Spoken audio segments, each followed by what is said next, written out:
اکثر النساء برکتاً اقلہن صداقاً، ایک روایت میں ہے، اور ایک میں ہے کہ اقلہن مؤنتاً، یعنی جس کی شادی میں کم مہر والی خاتون ہو وہ سب سے زیادہ برکت والی خاتون ہے، اور جس شادی میں یہ تکلف اور خرچے وغیرہ کم ہوں وہ زیادہ برکت کی علامت ہے.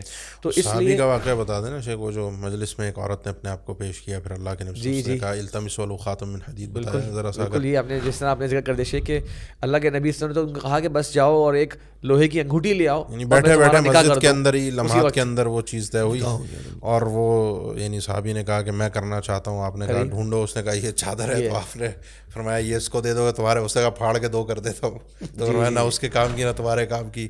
تو آپ نے فرمایا ایک لوہے کی انگوٹھی ڈھونڈ لاؤ، اس نے کہا وہ بھی نہیں ہے. کتنی قرآن کی صورت یاد ہے، فلا فلا یاد ہے، وہ اس کو یاد کرا دینا، یہ تمہارا حق مہر ہے. شادی ہو گئی، معاملہ ختم ہو گیا.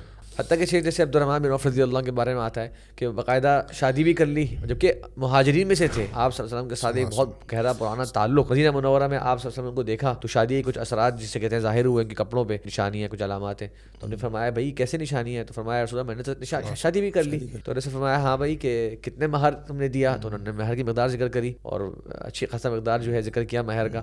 تو اللہ کے رسول فرمایا اولم ولو بشات، بھائی ولیمہ کرو چاہے ایک بکری کا کیوں نہ کرو.